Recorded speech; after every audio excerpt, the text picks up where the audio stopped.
नमस्कार मु आपनको पुणी थे स्वागत जनाऊँ आमर ये चैनल को आज आपको गोटे नुआ शैली कौतूहल प्रश्न नहीं आसी जोटा कि आपको बहुत पसंद आसो। तो चलतु प्रश्न टी आरंभ करने पूर्व जदि आप मो चैनल नुआ अच्छा मो चैनल को सब्सक्राइब करूँ पाखे बेल आइकन को निश्चय प्रेस करूँ जहाँफल आपको नुआ नुआ वीडियो नोटिफिकेशन मिल तेज देरी कौन चलतु से कौतूहल प्रश्न टी कौन अच्छी जाना। तेबे प्रश्नटी हेउछि दुई चोरଙ୍କ विषय दिने पुलिस दुई चोर को गिरफ्त करी जेल रे रखिथिले। दुई चोर कौनसी प्रकार रे जेल रू खसी जिबाकू चाहुथिले। जेल रे गुटे खोला झरका थिला। तो दुई चोर खोला झरका देखि बहुत खुशी हेले भाबिले सेमाने सेठरू सहजरे खसी जिबे। दुई चोर परस्पर ऊपर चढ़ा चढ़ी होई झरका पाखरे पहुंचा पई चेष्टा करथिले किंतु सेमाने झरका पाखरे पहुंची पारिलेनी कारण झरकाटी बहुत उच्चरे थिला। तापरे सेमाने बहुत हताश हेई पड़िले भाबिले कोन करिवे केमिति रक्षा पाइबे से विषय सेमाने चिंता करबाकू लागिले। सेमाने गुटे कोणरे बच्छाटे देखिले सेमाने भाबिले गुटे सुरंग खोलिबे एवं सेठारू सहजरे बाहरी जिबे। तापरे सेमाने सुरंग खोलिबा आरंभ कले। सुरंग खोलिबा समय रे अनेक दिन बीतीगला किंतु सेमानंकर सुरंग खोलिबा अधा संपूर्ण होई रहिगला। जेतेबेले सेमानंक मनकू एक सहज उपाय आसिला एवं सेई चोर माने सेई सहज उपाय प्रयोग करी सेठारू आराम से खसी पड़े गले। तेबे आपण माने कहंतु चोर माने कोन सहज उपायटी व्यवहार करी सेठारू पळे आस्थिले।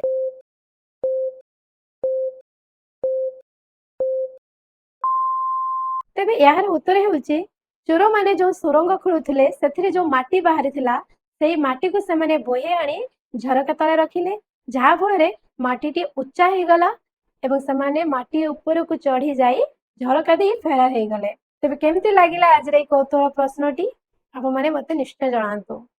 रहिले नमस्कार।